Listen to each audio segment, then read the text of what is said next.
안녕하세요.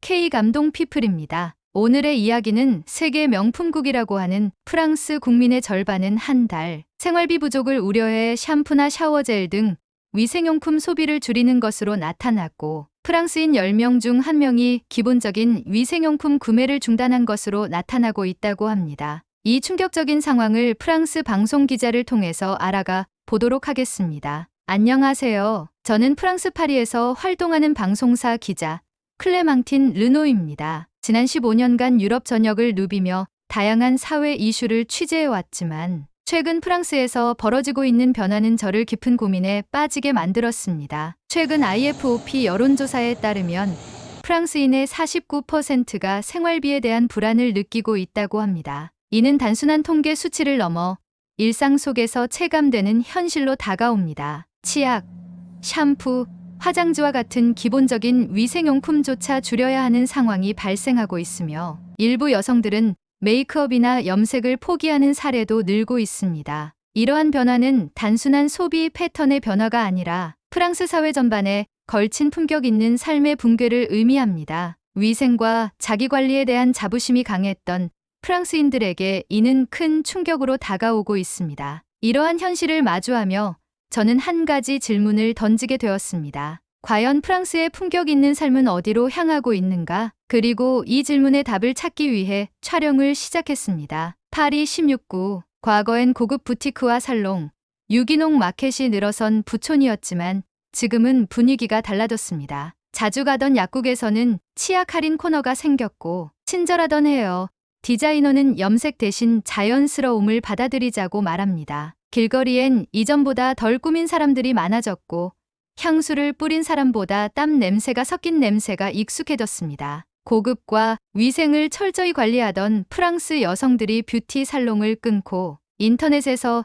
집에서 하는 셀프 커트 영상을 찾아보는 것이 이제는 더 이상 낯선 풍경이 아닙니다. 청결과 세련됨은 프랑스 문화의 핵심이었습니다. 하지만 지금은 생존이 가장 중요한 화두가 되었습니다. 화장품 브랜드들은 중저가 라인을 신설하거나 리필 제품으로 매출을 유지하려 애쓰고 있고, 호텔 청소 인력을 줄이면서 고객 불만도 늘고 있습니다. 한 중산층 가정에서는 아이의 생일 케이크 대신 마트에서 산 할인 과자를 나눠주며 미안하지만 이게 현실이야라고 말하는 엄마의 모습도 포착됐습니다. 프렌치 시크란 단어가 무색할 정도로 삶의 질은 추락하고 있었습니다. 하지만 이런 상황 속에서도 한 가지 흥미로운 움직임이 감지되고 있습니다. 한국으로 간다는 상류층의 결단이 조용히 번지고 있는 것입니다. 위생, 품격, 삶의 질을 되찾기 위한 그들의 선택. 바로 그 이야기를 저는 지금부터 전해드리고자 합니다. 프랑스의 경제난은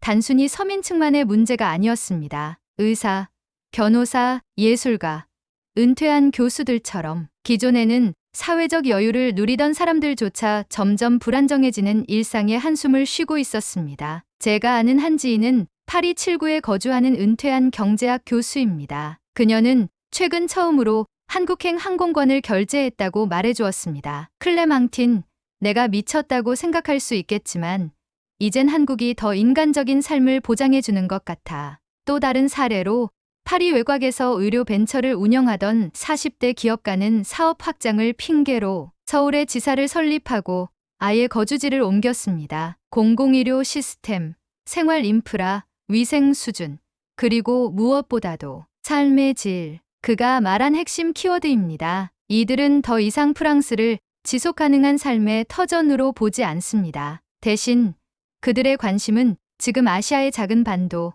대한민국에 쏠려 있습니다. 그 선택에는 단순한 경제적 이유만 있는 것이 아닙니다. 그들에겐 품위 있는 삶을 지키기 위한 본능적인 결정이었습니다. 저는 이 흐름이 단순한 유행이나 편견이 아니라는 걸 느꼈습니다. 그래서 직접 한국으로 향했고, 그들이 선택한 그 나라가 과연 어떤 곳인지 지금부터 취재를 시작합니다. 프랑스는 여전히 문화의 수도로 불리지만 그 명성은 더 이상 현재를 반영하지 않습니다. 거리의 분위기는 변했고, 카페에서 들리던 여유로운 대화 대신 생활비 걱정이 더 자주 오르내립니다. 젊은 세대조차도 파리는 살기 힘든 도시라고 말합니다. 저 역시 혼란스러웠습니다. 프랑스답게 산다는 자부심이 오히려 우리를 현실로부터 눈 돌리게 만든 건 아닐까. 가족끼리 함께 나누던 고급 식사는 냉동식품으로 대체되고 손님을 맞이하기 위해 준비하던 향초와 와인은 사치품이 되어버렸습니다. 더 이상 누군가를 초대하는 일조차 꺼리게 된 시대가 되어버린 겁니다. 그 와중에 이상한 패턴이 눈에 들어왔습니다. 친분이 있는 몇몇 고위층 지인들이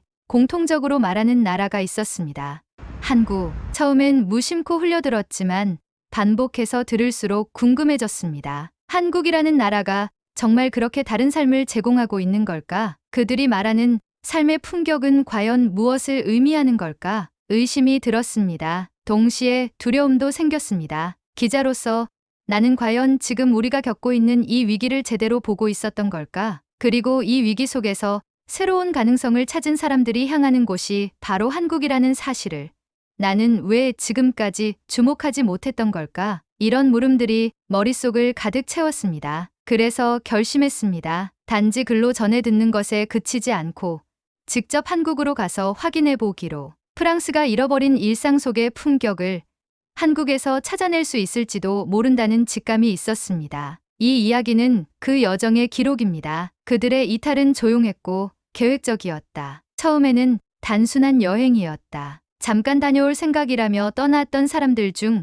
다시 돌아온 이는 드물었다. 프랑스 상류층 내부에서 한국으로의 이동은 마치 비밀스러운 지하철 노선처럼 퍼지고 있었다. 나는 그중 몇 사람을 직접 만났다. 그들은 왜 한국을 선택했을까? 파리팔구의 유명한 뷰티살롱 오너였던 마들렌 르브랭은 뷰티 산업의 몰락을 가장 먼저 체감한 인물이었다. 이전엔 일주일에 한 번은 고급 스킨케어와 헤어 관리를 받는 게 상식이었어요. 하지만 팬데믹 이후 그리고 지속된 인플레이션으로 고객이 반으로 줄었고 이제는 프리미엄 화장품조차 진열대에서 내려갔죠. 그녀는 그렇게 말하며 차분히 커피를 마셨다. 마들렌은 우연히 한국 드라마를 보며 처음 K뷰티에 호기심을 가졌다. 화면 속 배우들의 피부는 놀라울 정도로 깨끗했고 자연스러웠어요. 그런데 더 놀라운 건 그 모든 관리가 일상이라는 거죠. 그녀는 한국 뷰티 브랜드들을 하나씩 알아보았고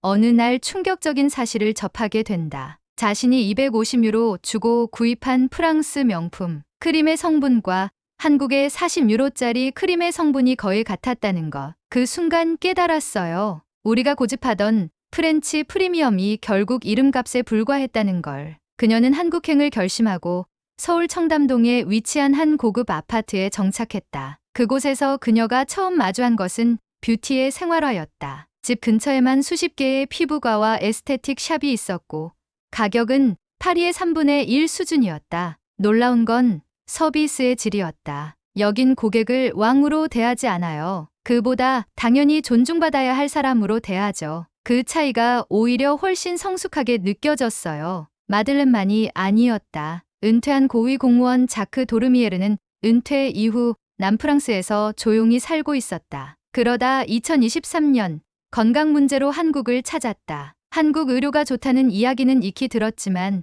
직접 와보니 상상을 초월했죠. 공공의료 시스템이 이렇게 체계적이면서도 빠르다니. 자크는 서울 강남의 대형 병원에서 검진을 받았고 2시간 만에 결과와 상담까지 마쳤다. 프랑스라면 몇 주를 기다려야 할 일이었다. 무엇보다 놀라운 건 비용이었어요. 프랑스에서 사적으로 받으면 몇백 유로는 좋게 들 검사가 이곳에선 10만 원도 안 되는 가격이었죠. 과연 누가 선진국인지 묻게 됩니다. 그는 이후 서울 송파구의 아파트로 이주했다. 24시간 가동되는 공기청정 시스템, 화장실과 거실에 기본 장착된 비데와 살균기, 자동 온도 조절 시스템, 입주민 전용 헬스장과 사우나, 이 모든 것이 아파트 관리비에 포함되어 있다는 말에 그는 한참을 말없이 웃었다. 이 정도면 프랑스에서 귀족처럼 살아야만 누릴 수 있는 삶 아닐까요? 또 다른 사례는 니콜라 마르탱. 스타트업을 운영하던 그는 2022년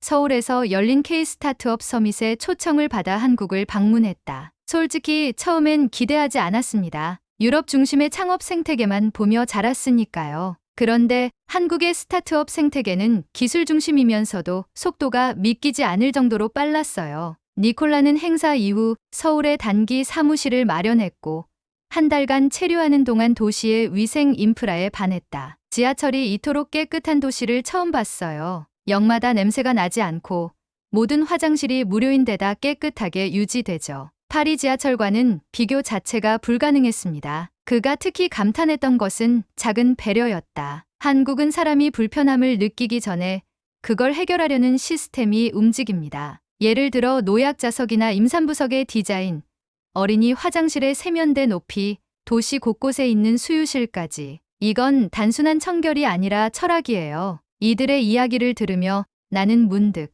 프랑스에서 당연하다고 여겼던 것들의 의문을 품게 되었다. 과연 우리는 지금까지 품격을 유지하고 있었던 것일까? 아니면 그냥 익숙함에 안주하고 있었던 것일까? 한국은 분명히 다르다. 외형적인 발전뿐 아니라 삶을 대하는 태도에서부터 차이가 난다. 여기선 돈이 많아서 누리는 것이 아니라 시민이기 때문에 누릴 수 있는 삶이 존재했다. 이 점이 프랑스 상류층에게는 가장 큰 충격이자 위안이 되었을 것이다. 그리고 그들은 이제 말한다. 우리가 떠난 건 프랑스가 싫어서가 아니에요. 단지 더 나은 삶을 찾기 위해서였어요. 그리고 한국은 그 답을 가지고 있었어요. 서울 청담동에 정착한 마들렌 르브랭은 한국 생활에 점차 익숙해져 갔다. 매일 아침 한남동의 유기농 마트에서 장을 보고 청담 에스테틱에서 스킨케어를 받는 삶. 프랑스에서는 상상도 할 수 없던 수준의 서비스와 위생을 체험하면서 그녀는 여기가 내가 다시 품격을 되찾은 곳이라고 느꼈다. 하지만 완벽해 보이던 이 생활에도 위기는 있었다. 어느 날 그녀는 자주 찾던 한 프리미엄 한식 레스토랑에서 식사를 하던 중이었다. 반찬이 계속해서 리필되는 문화가 생소하긴 했지만 익숙해진 듯 웃으며 받아들이고 있었다. 그런데 함께 식사를 하던 한국인 지인이 정중히 말했다. 마들렌 씨, 반찬 남기지 않는 게 예의예요. 그 말에 그녀는 얼어붙었다. 본인의 식사 습관이 무례로 받아들여졌다는 충격. 그렇게까지 예민하게 받아들일 일인가라는 생각도 들었다. 프랑스에서는 음식을 다 먹지 않는 것이 일정 부분 교양으로 받아들여지기 때문이었다. 그날 이후 마들렌은 며칠 동안 외식을 피했다. 그녀는 이렇게 말한다. 나는 존중받고 있다고 느꼈는데 알고 보니 내가 오히려 누군가에게 불쾌함을 주고 있었더군요. 그게 제겐 큰 충격이었어요. 하지만 이 일은 그녀가 한국 문화에 대해 더 깊이 배우는 계기가 되었다. 한국의 식문화는 단지 음식이 아니라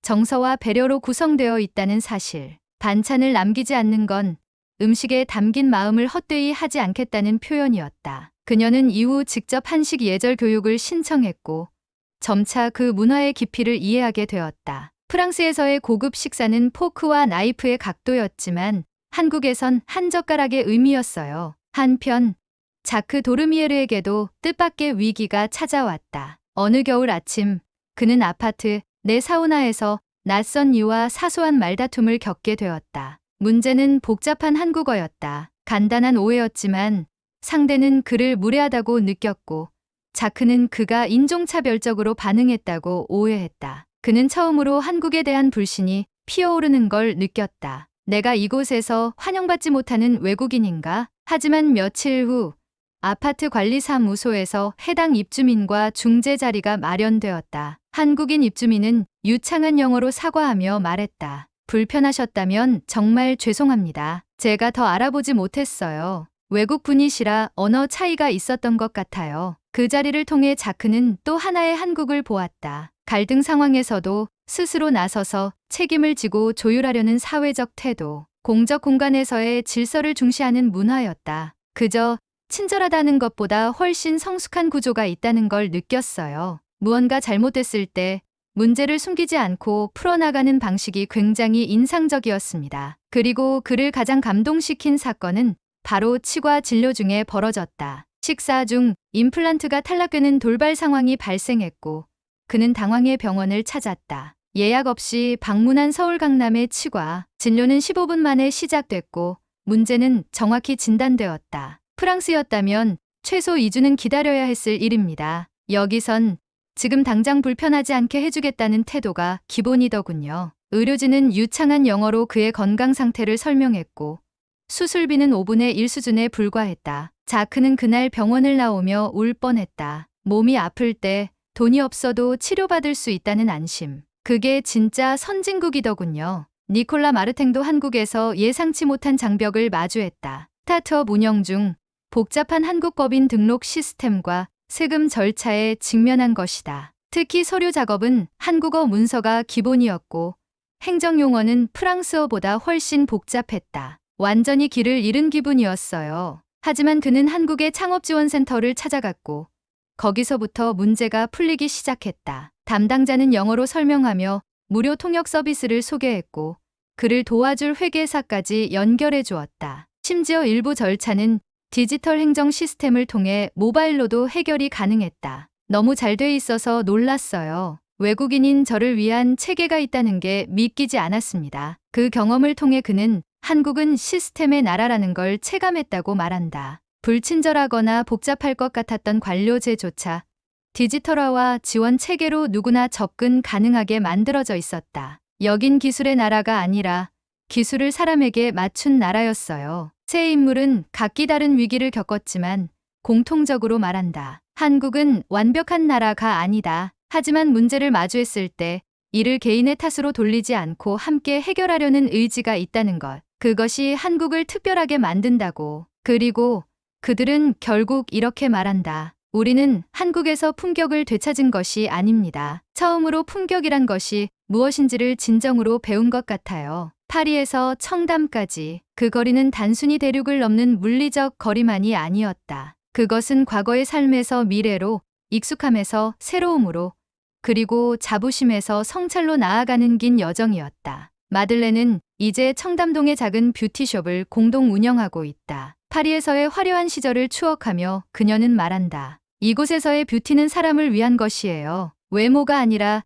자존감을 지키는 방법이죠. 그녀는 매일 한국 여성들과 뷰티에 대해 대화하며 자신도 다시 배우고 있다고 한다. 내가 프랑스에서 알던 뷰티는 단지 겉모습이었어요. 여기선 마음의 위생까지 챙기죠. 그녀는 더 이상 프랑스로 돌아가고 싶지 않다. 그곳엔 내 과거가 있고 이곳엔 내 미래가 있어요. 자크 도르미에르는 어느새 서울의 공원을 산책하며 일상을 즐긴다. 그는 새벽마다 한강변에서 걷고 동네 마트에서 김치를 고르고 이웃과 인사를 나눈다. 프랑스에 있던 집은 여전히 유지 중이지만 그는 말한다. 나는 이제 한국 시민이에요. 서류상은 아니더라도 마음으론 완전히. 그는 최근 한국의 시민단체에서 의료 접근성에 대한 강연을 요청받았다. 유럽에서 온 한 노년의 외국인이 한국의 의료 시스템을 칭찬하는 모습은 많은 사람들에게 감동을 주었다. 그는 말했다. 한국은 국민의 몸과 시간을 귀하게 여기는 나라입니다. 그건 세금보다,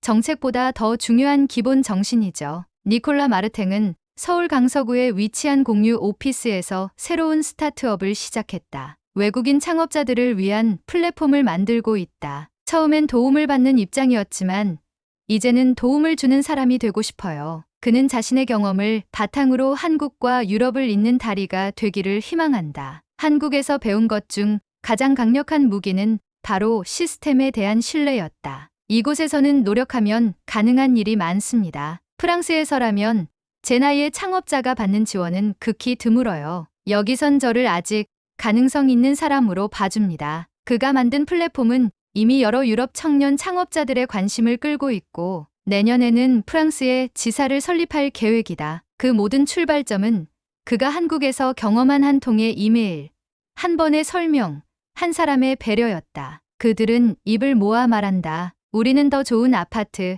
더 맛있는 음식, 더 화려한 인테리어를 찾은 것이 아닙니다. 우리는 내가 인간으로서 존중받는 사회를 찾은 겁니다. 한국은 지금 외국인의 눈에 그 어느 때보다 따뜻하고 안정적인 나라로 비춰지고 있다. 도시 곳곳에 깔려있는 따뜻한 바닥, 깨끗한 공공화장실, 지하철에서 울리는 부드러운 안내 멘트, 식당에서 아무 말 없이 추가로 나오는 반찬들. 그 모든 것이 당연한 것처럼 느껴지기까지 그들에게는 많은 시간이 걸렸다. 프랑스에서조차 사라져가는 기본이 한국에서는 여전히 살아 숨쉬고 있다. 그것은 화려한 마케팅이 아니었고 그저 시민들이 지켜온 일상의 태도였다. 그리고 그들은 스스로에게 묻는다. 돈이 있어도 살 수 없는 삶의 품격이 있다면 그것은 어디에 있는가? 그 대답은 생각보다 가까운 곳에 있었다. 서울, 부산, 대구, 광주 그리고 작은 골목길의 김밥집, 동네 약국, 어린이 놀이터와 아파트 커뮤니티 센터까지 그 모든 공간에서 살 수 없었던 삶의 질을 그들은 다시 마주하게 되었다. 그리하여 이제 우리는 이 질문을 새로운 시선으로 바라보게 된다. 진짜 삶의 질이란 과연 무엇인가? 프랑스의 문화와 자부심은 여전히 유효하다. 하지만 그 문화가 오직 과거에 머물러 있다면 그것은 더 이상 삶이 아니라 기억일 뿐이다. 그리고 지금 더 많은 유럽의 상류층이 기억 대신 현실을 선택하고 있다. 이제는 한국이 그들의 새로운 삶의 좌표가 되고 있다. 이상으로 프랑스 상류층이 한국으로 옮겨와 진짜 삶의 질을 다시 찾는 여정을 담은 이야기를 마무리합니다. 구독자 여러분, 오늘 사연은 어떠셨는지요? 마지막으로 1초면 충분한 구독과 좋아요를 부탁드리며 늘 건강하시고 마음 따뜻한 영상으로 다시 찾아뵙겠습니다. 지금까지 K감동 피플이었습니다.